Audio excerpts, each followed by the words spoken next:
Hello everyone, in this video I'll be showing you the best new class mods in Baldur's Gate 3's mod manager. Now, all the class mods that I'll be showing off in this video have released in the last few weeks because we've been getting so many great new mods. So to dive right in, we have the Force Adept here, which has two different subclasses between the Protector and the Destroyer here, coming with a ton of different force power, dark powers there, and light powers. We also have the Guardian here, which has a unique gaining poise ability, which you can use to prevent yourself from being shoved and also protect your allies. We got the Shadow Reaper, which I think fits perfectly as Halloween is approaching here. And I am sneaking a subclass mod in here, but I think the Void Blade Sorcery is really enjoyable. And first up is the Force Adept from Star Wars 5th Edition. This mod made by OS Gunulf here is really interesting. It actually has full level 20 support as well, with a capstone ability for each of the different subclasses. There's 9 different lightsaber forms, and you got the ability split between both the light and dark powers. Now, we know this isn't Star Wars because with the Protector, which is supposed to be like the good side, you have a healing spell, which is typically attributable to like the evil characters in the Star Wars universe. So this is definitely separate. But also with this, you also get the resilience health points. You use channel 4 charges to be able to use your abilities. And you also, with this subclass, get light armor, medium armor, shields, martial weapons, and then you can use your light powers there, with the evil one getting pretty much the same, but you instead also get a cantrip for causing harm, doing necrotic damage as a bonus action. Now, with the different light powers and dark powers, you have somewhat similar to spells that you get in Baldur's Gate 3. Like this one gives advantage on charisma checks, like the Friend spell there, advantage on your next attack roll. Burst here doing bludgeoning damage. Force imbuement, which allows you to imbue your weapon, doing 4 to 11 slashing damage, kind of similar to a Shillelagh, but slashing. Force maneuver, push or pull a target. Force resistance will give a bonus 1d4 to saving throws. Blade ward, basically. Search an invisible, create an illusion. Basically, this is minor illusion here. This is like false slave, turbulence, which will do force damage to the target. Rebuke, yeah, there's a lot of them. I'm not going to break down every single spell here. I'll just quickly mouse over them if you can pause if you're curious.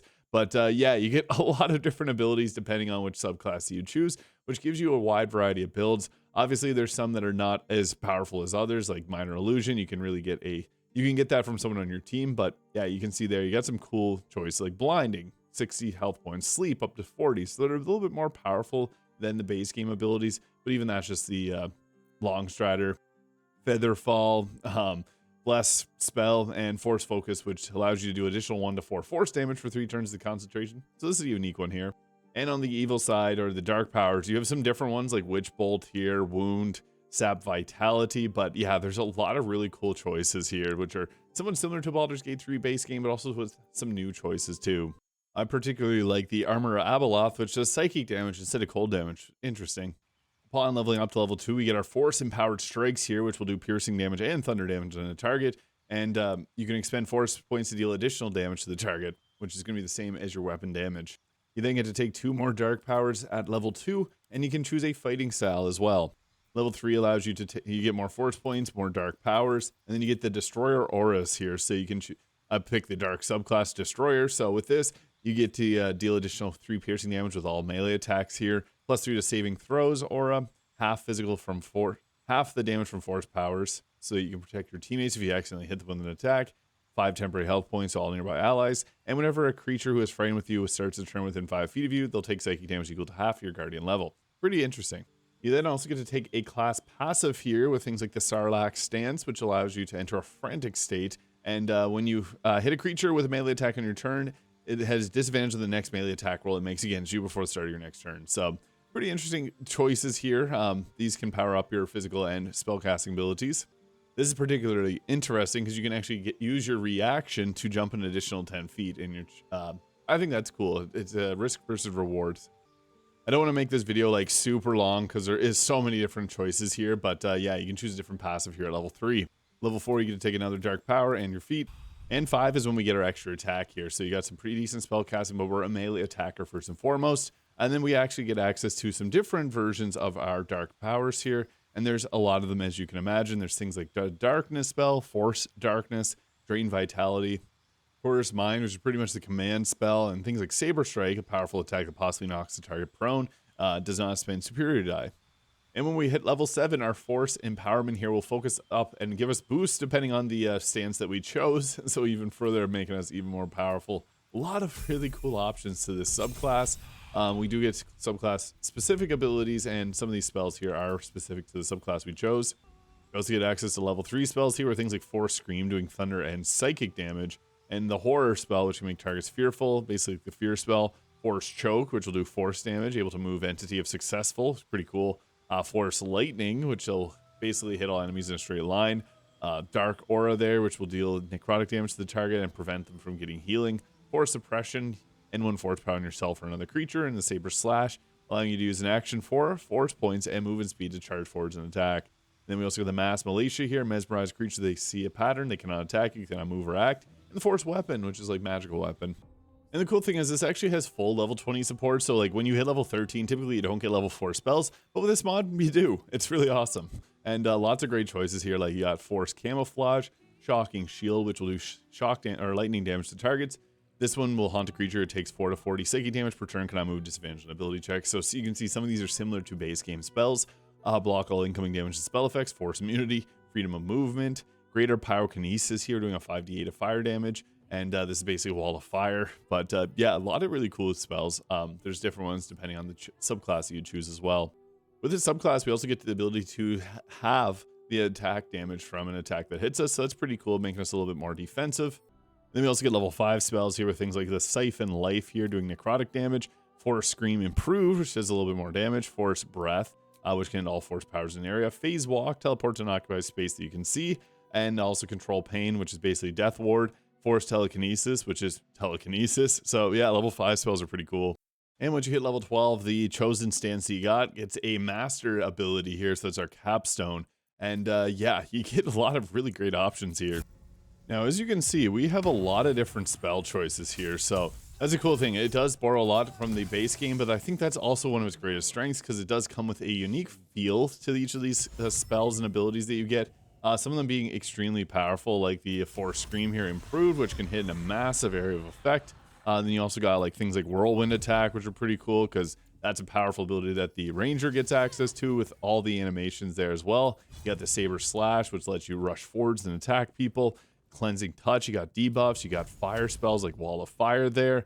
Yeah, there's so much to enjoy with this one, and with using force points per long rest and then channel force charges per short rest, you got a lot of resources to manage. And I think that this is a incredible class mod. I can honestly do an entire video on this one just because there is an immense amount of spell choice, and I only chose one subclass. There's so much going on with this class mod. It's fantastic. So check it out, OS Gunwolf. There'll be major updates in the future. They can't work on it until a bit later next year, but we'll be seeing great things coming with this mod.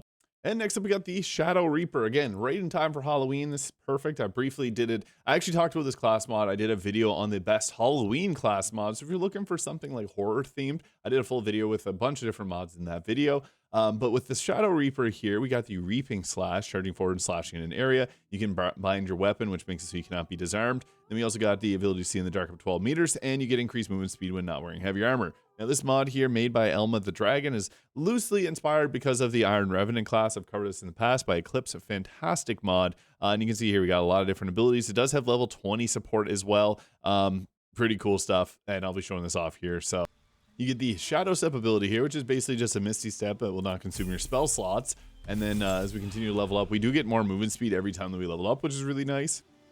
At level 5, we get that extra attack and the Blade's Reach here, which allow you to swing in a straight line and strike multiple enemies. Will slow them as well. And once we hit level 6, I think this is cool. You get to choose your subclass at level 6. So you also get the Umbral Trespass ability here, infesting a target, damaging them from the inside, doing piercing and thunder damage. And then depending on the subclass, you get an ability. You also get Dark Vision up to 24 meters and increased movement speed. But there's the Darkened Slayer here, so this will allow you to get different abilities depending based on brutality, so a little extra damage. But also sustain, because with this, at the beginning of your turn, you'll heal for 1d6 of healing. This will also proc some gear in the game. And then with the Shadow Assassin here, you get a +5 to your stealth checks. And depending on our subclass, as we continue to level up, our abilities will be dependent on this, which I think is a really cool way to play it. You also get an extra feat at level 6. But now we got a different version, the Shadow Assassin's Blade's Reach. If I chose the other subclass, we would have gotten a different version of this. This one turns it into a bonus action, whereas the other subclass would turn it into a ability that knocks the target prone. We also get the Dome of Shadow cantrip here, which is basically darkness for 4 turns and no concentration required, which is a really good ability because kind of similar to darkness arrows but lasting longer. You also get improved movement speed, advantage on saving throws against being charmed, the Shadow Assassin's Reaping Slash, which charges forward and slash an area, damaging the enemies in that area, which is different from the other version. And then we also get our Shadow form. Using the Tears of the Shadow, turn your body into a cloud of shadow as a bonus action. It does use concentration. So our version gets a larger area of effect, but the other subclass would have got heal on their attacks, which is kind of cool. You get two really good options there. Our Umbral Trespass also gets upgraded here. Our subclass version now gets to be, it's a free action to do. And then for the other subclass, instead, it'll heal the target for a lot of health. Once you get level 15, you get you basically sneak attack. However, you have to be invisible to utilize this. So it's kind of a cool way of going about that. And once we hit level 18, we get the Reaper of Souls, which is a very powerful attack. However, it makes us lethargic for the rest of our turn. So obviously a big drawback there as you lose your turn. And it's not listed, but at level 20, the other subclass gets a boost to their overall healing. And for us, we get a boost to our movement speed and actions. As a level 20 ability, yeah, it's a little bit strong. So just a heads up on that.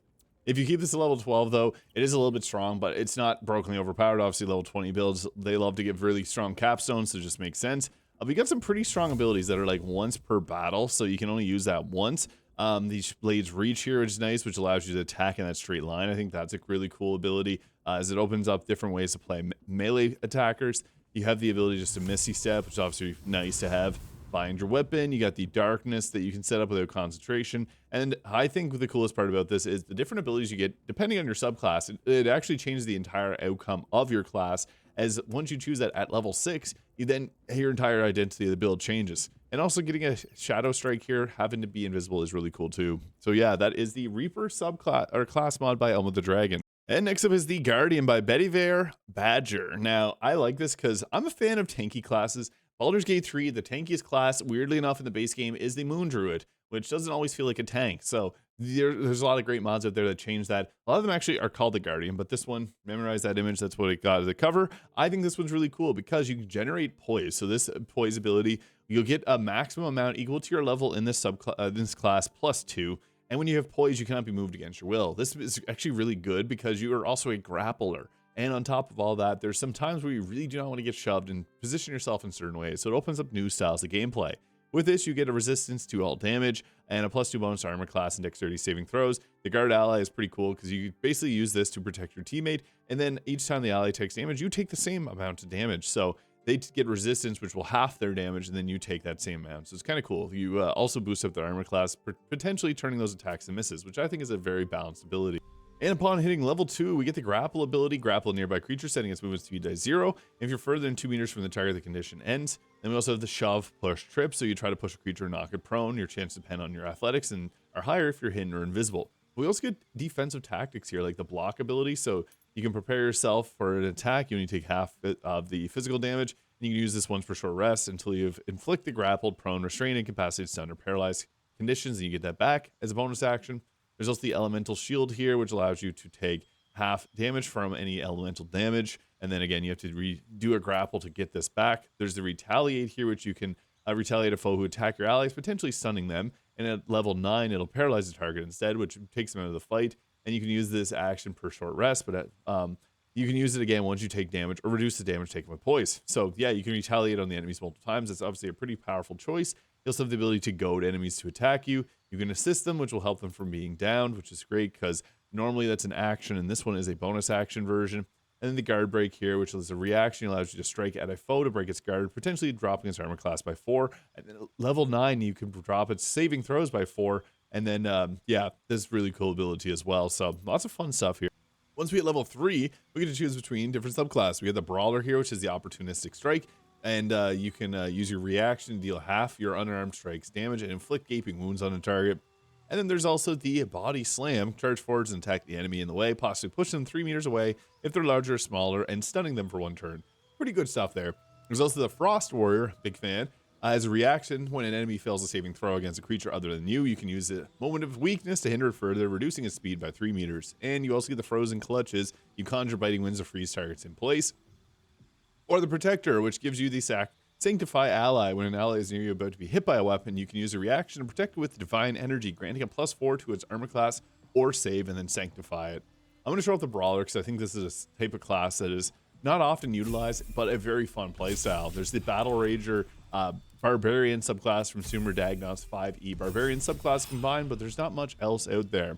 You also get another reaction at level 5, and the regain posture. You ready yourself with a breath to prepare for the fight ahead. You regain poise equal to half your maximum level or maximum poise level and disengage. When other classes get their extra attack at level 5, we get different abilities to be more tanky, and it's actually a kind of cool way of going about the class. Level 6 gives us the powerful strikes, and unarmed strikes will be count as magical for resistances. And we have the smashing leap here, so that's a subclass feature, by the way. Brawler is meant to be an unarmed attacker, kind of like a monk, but tanky. Leap into the fray, nearby enemies can be pushed away from you by 6 meters. So yeah, you kind of control the battlefield by not being movable, but you can move around. Unstoppable is basically indomitable, but you also don't get slowed down by difficult terrain. New feat at level 8. And then you get another defensive tactic at level 9. These are great because they actually really boost up the character and make them feel a bit more tanky in certain aspects. Pulling Roar, shout with magical force to pull enemies towards you as a strength save. That's another really nice ability for obviously drawing aggro towards this class because they're meant to be pretty tanky. Fast Hands, bonus action, level 11. And then at level 12, another feat. Now what's cool is the subclasses also get passive tags. So like the Brawler will now get Barbarian subclass dialogue. And then if you're taking the Protector, you get the Paladin subclass because the dialogue for those would make sense for this class. And just a heads up, because you do have Paladin tags, you can break your oath. However, just talking to the Oathbreaker Knight and tell them that you want to be an Oathbreaker will be fine and kind of progress that all together. But yeah, Betty Vier, Badger, pretty cool subclass. And class, I should say. This one is a subclass that made it onto the class list because I think it's awesome. So this is made by Der Kriegwurst here, the Sorcerer Voidblade. Now, they've also made a few other class ones I've talked about in the past. They got the Way of the Crimson Fist, the Sorcerer Knight. You might probably use some of their class mods before. And this is another incredible one. I am a big fan of Sorcerer. I'm a big fan of the Blade Singing Wizard. And I like things that are a little bit different. This is kind of a blend of all three. So with this, you get the Bind Void Conduit here. So you can bind a non-versatile finesse weapon to serve as your conduit. Its damage becomes magical and you cannot drop it or throw it, and you become proficient with if you're not already proficient, and you get an additional 1d6 of force damage. That's obviously really strong at level 1, but that's okay. It does kind of scale up. The Sorcerer is a powerful class anyways, but you also get the Void Strike here using your Void Conduit and an empty offhand. You pierce the Void and channel your might into a melee attack against a target you can see, and this will cause Void Drain. And then you also have Void Shift using your Void Conduit and empty offhand. You can basically teleport as a bonus or a movement speed, and your charisma modifier affects how far you can travel. So 5 meters movement speed. And this one also causes Void Drain.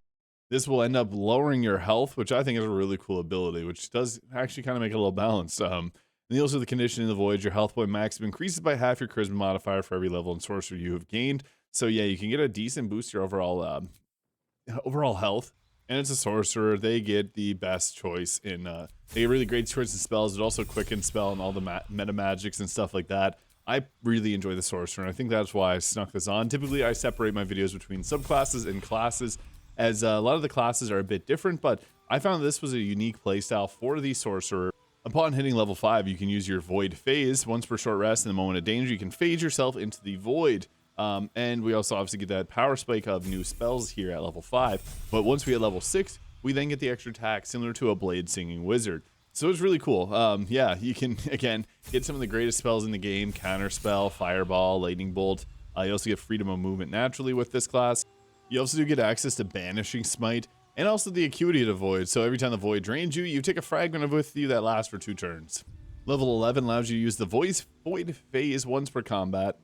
So we got our Bind Vital Conduit there. Again, you have to have a non-versatile finesse weapon, so you can use things like Fowler or Louvre there. You have to have actually a dagger there. And as you level up, you get more force damage. So that's now a 3d6 of force damage onto our weapon attack damage, which is pretty strong. However, all of our abilities are going to end up draining our health. So that does actually end up causing some pretty bad reductions. And the Void Fragments that you take, you get a +1 bonus to attack rolls, spell, save DC, and saving throws for every turn remaining. So when we lower our health by 10% there per stack, that actually does give us a boost for 2 turns, so it does kind of reduce the amount of burden that we do carry.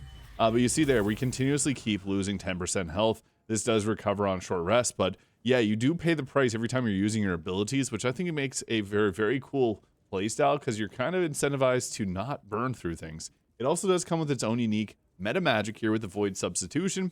Substitute your magical potential instead of vitality, so you can use a sorcery point to reduce if you would normally get the Void Drain ability from these, you do not get it anymore, and you instead use your sorcery points, which I think is also cool. Because some of these attacks are very powerful, and you want to use them, but you also want to be smart not to end up lowering your health too low to the point that you're like actually in a bad position, because 10% per attack is pretty crazy. You do go down really quickly with that. So I think it's a really fun way to play, because you do have to think about what your next move will be and the consequences of doing so. So that is the Voidblade Sorcerer here by Dirk Kriegwer. So yeah, a lot of really great new class mods releasing. Let me know your thoughts in the comments. Hope you have a great day. Hit the subscribe button below if you haven't already. I'll catch you in the next video.